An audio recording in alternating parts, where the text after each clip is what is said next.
Entity कर रहे हैं सभी स्टूडेंट्स को मेरा प्यार भरा नमस्कार और सभी का मेरे चैनल पे स्वागत है स्टूडेंट्स।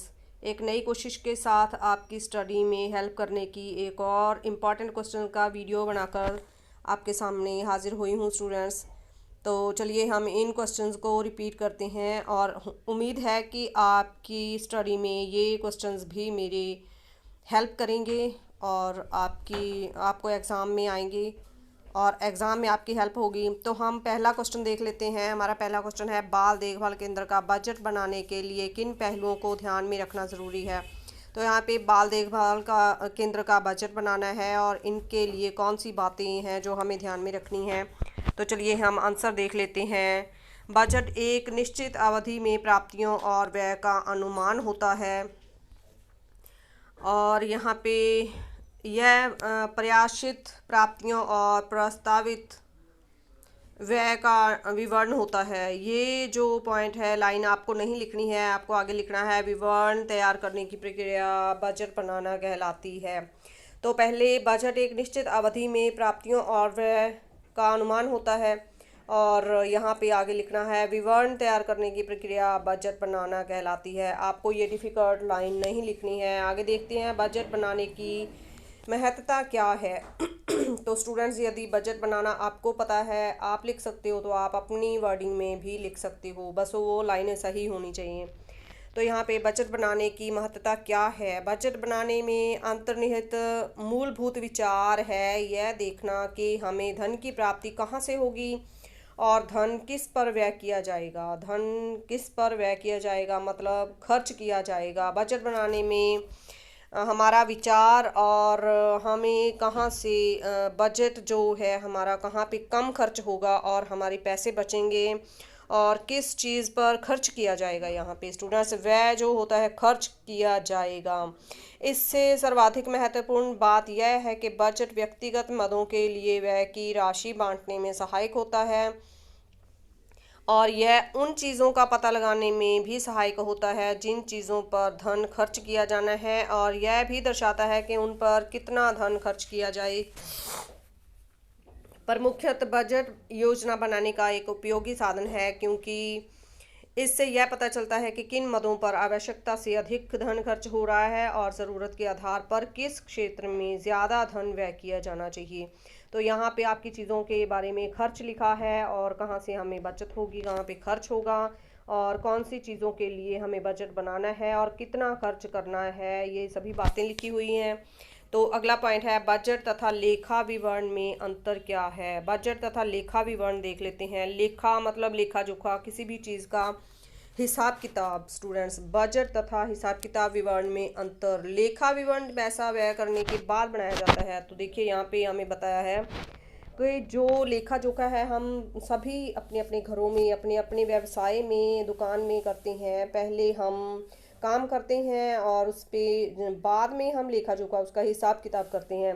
मान लीजिए हमें 1998 से 99 का बजट बनाना है तो हम तीन चीज़ों पर ध्यान देंगे। पहला है 1998 से 99 के दौरान हमें किन मदों पर खर्च करना है और हम प्रत्येक मद पर कितना खर्च करना चाहते हैं। दूसरा 21 दूसरा है स्टूडेंट्स, यहाँ पे 21 नहीं है। दूसरा पॉइंट है खर्च करने के लिए धन कहाँ से आएगा और तीसरा है 1997 और 98 में हमारा व्यय पैटर्न क्या था, खर्च पैटर्न क्या था। इस प्रकार लेखा विवरण एक पूर्ववर्ती समय में वास्तविक प्राप्तियां एवं व्यय को दर्शाता है। पिछले वर्ष के अनुभव से हमें यह मालूम हो जाता है कि हमें हर इस वर्ष किन मदों पर कम अधिक खर्च करने की आवश्यकता है।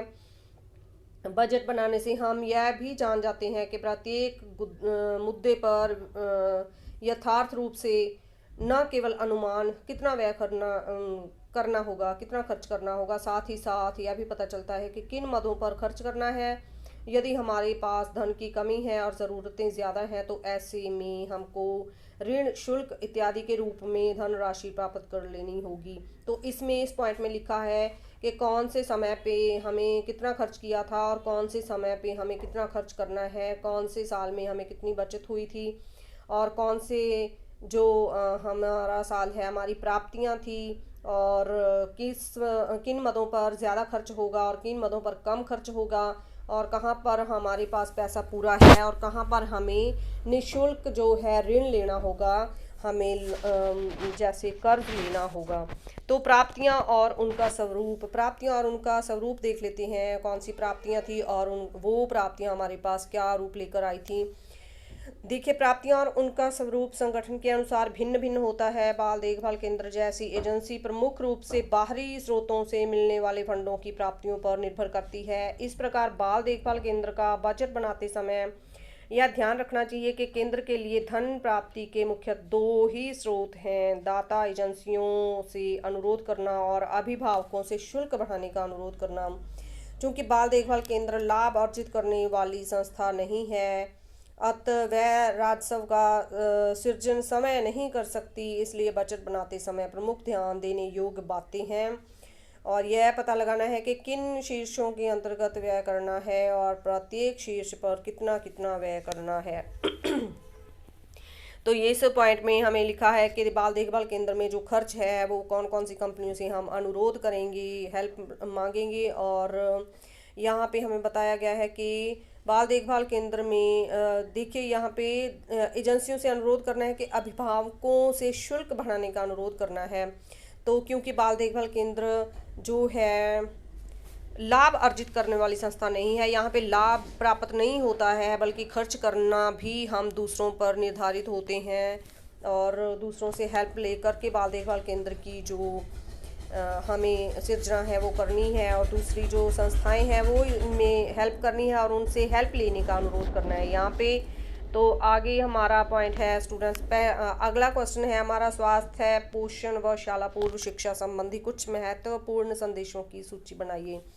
तो पहला क्वेश्चन था बाल देखभाल केंद्र में बजट बनाना, बहुत सिंपल क्वेश्चन था स्टूडेंट्स।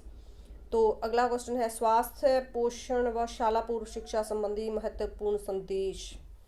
तो इसका आंसर है शाला पूर्व शिक्षा संबंधी संदेश। पहला पॉइंट है हमारा, बच्चे खेल के माध्यम से सीखते हैं, बच्चे को खेलने का पर्याप्त समय दें। तो शिक्षा संबंधी संदेश लोगों को हमें देना है। तो यहाँ पे कौन से पॉइंट लिखे हैं, तो देखिए हमारा पहला पॉइंट हमने रीड किया है, बच्चे खेल के माध्यम से सीखते हैं, बच्चे को खेलने का पर्याप्त समय दें। अगला है, यदि हम शिशु के जन्म से ही उससे बातचीत करेंगे तो उसका भाषाई विकास अच्छा होगा। अगला पॉइंट है, बच्चे के सर्वांगीण विकास हेतु उसका नाम शाला पूर्व केंद्र में दर्ज कराएं। बच्चे के प्रश्नों का यथासंभव सही आंसर दें। प्रश्न पूछने से ही बच्चा अपने आसपास के जगत के बारे में सीखता है। बच्चे को आसपास की वस्तुओं की खोजबीन व अन्वेषण करने से न रोकें। तो देखिए आपके पास यदि पॉइंट है तो आप भी लिख सकते हो। अन्वेषण करने से उसकी वृद्धि का विकास होता है। अगला पॉइंट है, अपने बच्चे के आक्रामक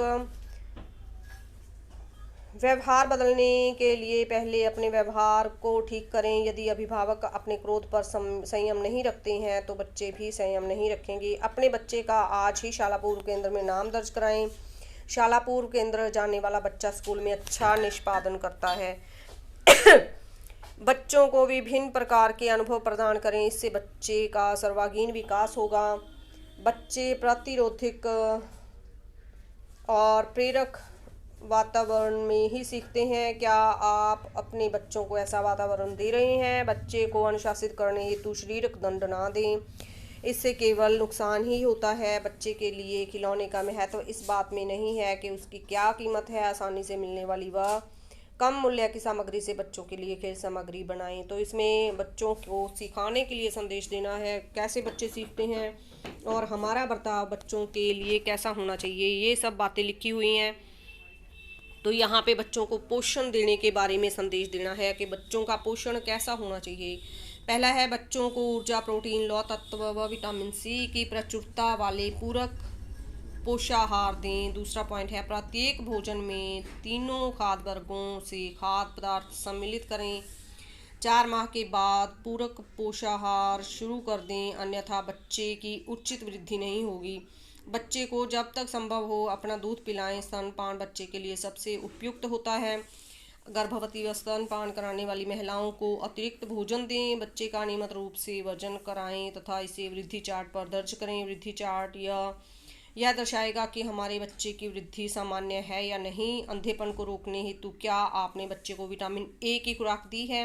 यह हमारे स्वास्थ्य केंद्रों में मुफ्त दी जाती है।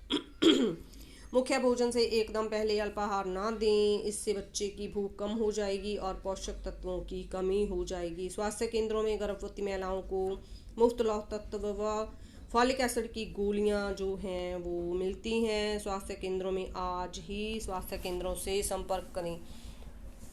तो इसमें सारा बच्चे के पोषण के बारे में लिखा हुआ है, बच्चे का पोषण, उसका भोजन कैसा होना चाहिए। तो स्टूडेंट्स आप लोग लिख सकते हो स्वास्थ्य संबंधी संदेश, जो स्वास्थ्य हमारा सेहत है उसके संबंधी संदेश। आँख से संबंधित बीमारी की अपेक्षा ना करें, इससे अंधापन हो सकता है, बच्चे को तुरंत स्वास्थ्य केंद्र ले जाएं। तो यहाँ पे आँख से संबंधी यदि बच्चे को कोई बीमारी है तो उसके बारे में देरी ना करें, तो शीघ्र ही बच्चे को अस्पताल या डॉक्टर के पास लेकर के जाएं। बीमारी रोकने हेतु सफाई व स्वच्छता पर ध्यान दें। दूषित पानी व भोजन डायरिया, हैजा व टाइफाइड का कारण होता है। भोजन को ढककर रखें ताकि मक्खियां उस पर ना बैठें। रुका हुआ पानी मच्छरों को पनपने देता है, मच्छरों से मलेरिया होता है। मलेरिया रोकने हेतु सफाई रखें। तपेदिक का इलाज घर बैठे ना करें, रोगी को स्वास्थ्य केंद्र ले जाएं। गर्भवती महिला की जांच से बच्चे की वृद्धि का पता चलता है। प्रसव पूर्व जांच हेतु शीघ्र जाएं। तो अनुभव, उनकी दक्षता, उनकी अभिवृत्तियों और प्रतिबद्धता का कार्यक्रम की सफलता पर बहुत प्रभाव पड़ेगा। तो ये थे बच्चे की स्वास्थ्य संबंधी संदेश। तो स्टूडेंट्स हमारा अगला क्वेश्चन है, विदेशों में चल रहे कुछ ECCE कार्यक्रमों का विश्लेषण कीजिए, कार्यक्रम बताएं। या फिर भारत से बाहर विदेशों में चल रहे किसी एक ECE कार्यक्रम का संक्षेप में वर्णन कीजिए। अथवा थाईलैंड के समेकित पोषण और समुदाय विकास कार्यक्रम से क्या शिक्षा ग्रहण की जा सकती है। या फिर थाईलैंड के समेकित पोषण और समुदाय विकास कार्यक्रम की सकारात्मक विशेषताओं पर प्रकाश डालते हुए इस कार्यक्रम का वर्णन कीजिए। तो विदेशों में जो ECCE बच्चों की देखभाल केंद्र जो कार्यक्रम चल रहे हैं उनके बारे में हमें बताना है कि विदेशों में चल रहे बच्चों की देखभाल केंद्र कार्यक्रम कैसे होते हैं। तो आंसर देख लेते हैं, विदेशों में चल रहे कुछ प्रख्यात ECCE कार्यक्रम निम्नलिखित हैं। पहला है थाईलैंड का समेकित पोषण और समुदाय विकास कार्यक्रम। विकासशील देशों में गरीबी उन्मूलन राष्ट्रीय योजनाओं का प्रमुख उद्देश्य रहा है। तो थाईलैंड में गरीबी का उन्मूलन करने के लिए कार्यक्रम के साथ साथ समुदाय आधारित प्राथमिक स्वास्थ्य सेवा, पोषण, शिक्षा, पूरक आहार और वृद्धि अनुवीक्षण के कार्यक्रम को भी सम्मिलित किया गया है। पोषण शिक्षा के बाद अंत व्यक्तिक और मनोसामाजिक ब्यौरे, खास तौर से पालनकर्ता और बाल गतिविधियों की ओर ध्यान दिया जाता था। ये सभी गतिविधियाँ समुदाय की संस्कृति के मूल्यों व परंपराओं के अनुकूल थीं, जिसके कारण परायेपन की कोई भावना पैदा नहीं होती थी। तो देखिए यहाँ पे हमें सारे पॉइंट्स बताए गए हैं कि यहाँ पे पहले गरीबी का मूल्यांकन करते हैं और योजनाएं बनाते हैं। बाद में बाल देखभाल केंद्र के बारे में यहाँ पे योजना बनाई जाती है। तो देखिए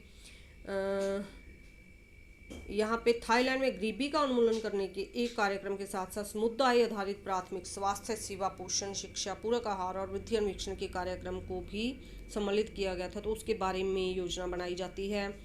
तो परंपराएं जो हैं उनमें सभी बातें ये आती हैं, या समुदाय की संस्कृति के मूल्यों परंपराओं के अनुकूल थी। ये सभी बातें परंपराओं के अनुकूल होती थी, जिसके कारण परायेपन की कोई भावना पैदा ही नहीं होती थी। तो वहाँ पे परंपराओं की वजह से कोई भी परायापन बच्चों में नहीं देखने को मिलता था। स्वास्थ्य व पोषण संबंधी संदेशों को देने के लिए वीडियो कैसेटों का प्रयोग किया जाता था, जिससे निरक्षर माताएं भी आसानी से इन संदेशों को ग्रहण कर सकती थी। तो देखिए यहाँ पे हम लोग हैं, ग्रुपों के साथ लोगों से बातें शेयर करते हैं, संदेश पहुंचाते हैं, लेकिन वहाँ पे जो ऑडियो कैसेट्स हैं, वीडियो कैसेट्स हैं, उनके माध्यम से माताओं को सिखलाई दी जाती है या लोगों को सिखाया जाता है। इस प्रकार कार्यक्रम के परिचालन की लागत निम्न थी, साथ ही यह कार्यक्रम भी सफल सिद्ध हुआ। तो यहाँ पे अगला पॉइंट है नेपालन प्रोजेक्ट एंट्री पॉइंट। तो नेपाली प्रोजेक्ट के बारे में हम बात करते हैं। इस परियोजना की लागत निम्न है। यह वर्तमान योजनाओं से संबंध है और ग्रामीण निर्धनों की ज़रूरतों के प्रति एक रचनात्मक प्रतिक्रिया प्रकट करता है। एंट्री पॉइंट स्त्रियों को आर्थिक गतिविधियां में भाग लेने का भी समय देता है और साथ ही साथ बाल देखभाल केंद्र के लिए सामूहिक उत्तरदायित्वों को संगठित करने की भी कोशिश करता है। स्त्रियों समय को 5 या 6 स्त्रियों के छोटे समूह में बांट लेती हैं और बारी बारी से प्रत्येक स्त्री अपने घर पर 1 हफ्ते तक बच्चों की देखभाल करती है। सभी माताओं को प्रशिक्षण दिया जाता है और प्रत्येक समूह के पास सामग्री की एक बुनियादी किट होती है। देखिए यहाँ पे अलग अलग माताओं को अलग अलग किट्स दिए जाते हैं और एक का समय दिया जाता है कि वो अपने बच्चों को पोषण दें और उनकी देखभाल करें। चूँकि यह एक विकेंद्रीकृत समुदाय कार्यक्रम है, यहाँ सभी निर्णय माताएं लेती हैं। यह एक सफल प्रयत्न है। तो माताएं ही खुद सीखती हैं, माताएं और खुद बच्चों को पोषण देती हैं और माताओं को इनके लिए सामान जो है वो मुहैया करवाया जाता है। तो अगला है Peru's programme of initial education. Peru's programme of initial education, यह प्रोग्राम एक विश्वविद्यालय द्वारा प्रारंभ किया गया था जिसके समय सेवकों ने पोषण शिक्षा और 3 से 5 साल की आयु के बच्चों के लिए दोपहर पूर्व अल्पाहार बनाने की योजना बनाई। इस काम के लिए पहाड़ी प्रदेश के गांव चुने गए जहां शिशु मृत्यु दर 150 से ऊपर थी। इस शुरुआत से अनौपचारिक शाला पूर्व केंद्र का एक मॉडल उभर कर आया। सरकार ने इस मॉडल का विस्तार किया। प्रत्येक बाल घर में लगभग 30 बच्चे होते हैं। माताएं बारी बारी से सुबह का अल्पाहार बनाती हैं। शाला पूर्व अध्यापक को, जिसे एनिमेटर कहते हैं, उसे प्रशिक्षण पाठ्यचर्या और सामग्री प्रदान की जाती है। उसकी गतिविधियां का आवधिक पर्यवेक्षण होता है और साथ ही उसे यह समझाया जाता है कि उसे बच्चों के साथ किस प्रकार की क्रियाएं आयोजित करनी है। तो देखिए यहाँ पे हमारी जैसी बाल केंद्र में देखभाल होती है वैसे ही है इसमें पेरूस प्रोग्राम ऑफ इनिशियल एजुकेशन के द्वारा बच्चों की देखभाल जैसे हम करते हैं वैसी है। बस एक बात है कि माताएं बारी बारी से आकर सुबह का अल्पाहार बनाती हैं। तो यहाँ पे माताएं बनाती हैं और हमारे यहाँ पे एक वर्कर रखा हुआ होता है, हेल्पर रखी हुई होती है स्टूडेंट्स। तो अगला क्वेश्चन है हमारा, गांधी जी के शैक्षणिक पहलुओं का वर्णन कीजिए। गांधी जी के शैक्षिक दर्शन, तो गांधी जी ने शिक्षा को क्या महत्व दिया है, तो उनके पहलू क्या हैं, तो उसके बारे में हमें यहाँ पे पढ़ना है स्टूडेंट्स। देख लेते हैं। भारत के राष्ट्रपति श्री मोहनदास करमचंद गांधी जी आधुनिक युग के एक महान समाज सुधारक तथा शिक्षाविद थे। तो ये गांधी जी हैं जो मोहनदास करमचंद गांधी जी थे, वो हमारे महात्मा गांधी जी हैं। तो उन्होंने बताया कि आधुनिक युग के एक महान समाज सुधारक थे वो। उनका शिक्षा दर्शन सत्य, अहिंसा तथा सत्याग्रह पर आधारित है। गांधी जी मानते थे कि शिक्षा द्वारा बालक का सर्वांगीण विकास होना चाहिए तथा बालक पूर्ण मानव कहलाएगा। सर्वांगीण विकास से गांधी जी का तात्पर्य था बालक के शारीरिक में मानसिक आध्यात्मिक सामाजिक नैतिक आदि विभिन्न पक्षों का विकास। तो यहाँ पे गांधी जी के द्वारा बालकों के सभी विकास जो थे उनके बारे में देखिए यहाँ पे परिभाषा दी है। एक गांधी जी का तात्पर्य विकास के बारे में गांधी जी का जो तात्पर्य था वो बालक के शारीरिक, मानसिक, आध्यात्मिक, सामाजिक, नैतिक आदि विभिन्न पक्षों का विकास था। गांधी जी के अनुसार सच्ची शिक्षा बालक के शरीर, मन एवं आत्मा का विकास करके उसे पूर्ण मानव बनाती है। इसलिए शिक्षा के अर्थ के विषय में उन्होंने लिखा है कि शिक्षा से मेरा अभिप्राय बालक मनुष्य के शरीर, मस्तिष्क एवं आत्मा में पाए जाने वाले सर्वोत्तम गुणों के चतुर्मुखी विकास से है। तो जो आपको याद है वो ही गांधी जी के ने अपने बारे में, गांधी जी के विचार थे शिक्षा के बारे में कि बच्चों का विकास कैसे हो। जो आपने पढ़ा है वो ही गांधी जी के विचार थे। महात्मा गांधी जी के शैक्षिक विचार, शिक्षा के बारे में महात्मा गांधी जी के विचार देख लेते हैं। भारत के तत्कालीन सामाजिक, राजनीतिक एवं आर्थिक परिस्थितियों से महात्मा गांधी जी के शैक्षिक विचार प्रभावित थे। उस समय ब्रिटिश शिक्षा को अंग्रेजों द्वारा प्रोत्साहित एवं प्रचारित किया जा रहा था। ब्रिटिश शिक्षा पद्धति ने भारतीय मानस को प्रत्यक्ष प्रभावित किया। अतः उन्होंने बाल केंद्रित शिक्षा तथा अंग्रेजों पर निर्भर नहीं रहने के लिए भारत को आवश्यकता आधारित शिक्षा को सुझाया। तो देखिए यहाँ पे गांधी जी ने लोगों को हेल्प की कि वो, ताकि वो जो अंग्रेज़ हैं या फिर मुग़लों पर, जो अंग्रेज़ों पर हमारे जो भारतीय लोग हैं शिक्षा के लिए उन पर आधारित ना हो, तो उन्होंने उनको हेल्प दी शिक्षा के लिए। तो आगे है हमारा गांधी जी के अनुसार शिक्षा का सर्वप्रथम उद्देश्य बालक की शारीरिक, मानसिक एवं आध्यात्मिक शक्तियों का स्वाभाविक रूप से सामंजस्यपूर्ण विकास करना है। इसलिए उन्होंने सर्वांगीण विकास के उद्देश्य पर बल देते हुए 31 जुलाई और 11 सितंबर 1937 को अपनी हरिजन नामक पत्रिका में लिखा है कि सच्ची शिक्षा वह है जिसके द्वारा बालकों के शारीरिक, मानसिक तथा आध्यात्मिक विकास को प्रोत्साहित मिले। ये पॉइंट ज़रूर लिखना है आपको। गांधी जी के द्वारा सच्ची शिक्षा क्या है, ये पॉइंट लिखना है आपको स्टूडेंट्स इसमें। तो महात्मा गांधी जी के शैक्षिक विचारों को निम्नलिखित द्वारा स्पष्ट किया जा सकता है। मैंने आपको ये नहीं कहा है कि आपको यही पॉइंट लिखना है, मैंने सिर्फ आपको ये बताया कि मेन पॉइंट है ये, आप गांधी जी के शैक्षिक विचार हैं शिक्षा के बारे में, उनमें ज़रूर लिखिए जो आप विचार लिखोगे। तो अगले हैं पॉइंट देख लेते हैं। महात्मा गांधी जी के शैक्षिक विचारों को निम्नलिखित द्वारा स्पष्ट किया जा सकता है। पहला पॉइंट है संपूर्ण देश में 7 से 14 वर्ष तक की आयु के सभी बच्चों की शिक्षा निःशुल्क, अनिवार्य तथा सार्वभौमिक होनी चाहिए। दूसरा पॉइंट है गांधी जी ने स्वीकार किया कि शिक्षा का उद्देश्य बच्चे के शारीरिक, मानसिक, भावनात्मक तथा आध्यात्मिक योग्यताओं को विकसित करना है। शिक्षा का अंतिम लक्ष्य समय का बोध करना है। अगला पॉइंट है स्टूडेंट्स, शिक्षा का मुख्य लक्ष्य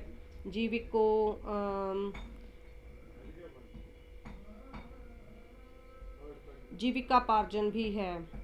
तो बच्चे को जो भी शिक्षा दी जाए वह हस्तशिल्प में से संबंधित होनी चाहिए। शिल्प केंद्रित शिक्षा स्थानीय रूप से उपलब्ध उत्पादों जैसे मिट्टी के बर्तन, वानिकी, कृषि, जूट का कार्य आदि पर आधारित होनी चाहिए, जिससे बच्चा अपनी आवश्यकताओं की पूर्ति समय कर सके। देखिए बच्चों की शिक्षा रोज़मर्रा की ज़िंदगी में जो कित्तामुखी जो काम है उसको गांधी जी ने प्रोत्साहन दिया है। बच्चों का शिक्षा कित्तामुखी, बच्चों की शिक्षा जो है कित्तामुखी होनी चाहिए। तो स्टूडेंट्स ये थे हमारे आज के सवाल, और आप लोग अपनी तैयारी कीजिए और मैं आपके साथ एक नई वीडियो के साथ मिलती हूँ। और स्टूडेंट्स इम्पॉर्टेंट क्वेश्चंस हैं, आपको इसकी तैयारी करनी है और आपका कामना करती हूँ कि आपका एग्ज़ाम बहुत अच्छा हो। आखिरी आपका एग्ज़ाम है 14 तारीख को DEC3 का, और उम्मीद है कि आप सभी लोग इस एग्ज़ाम में अव्वल रहें, अच्छे अंक प्राप्त हों, आपको मेरी कामना है। तो स्टूडेंट्स देखिए आप लोग अपनी तैयारी कीजिए, रिपीट कीजिए इन क्वेश्चंस को। मैं एक और वीडियो लेकर आपके सामने आऊँगी, तो मुझे दीजिए आज्ञा। Thank you.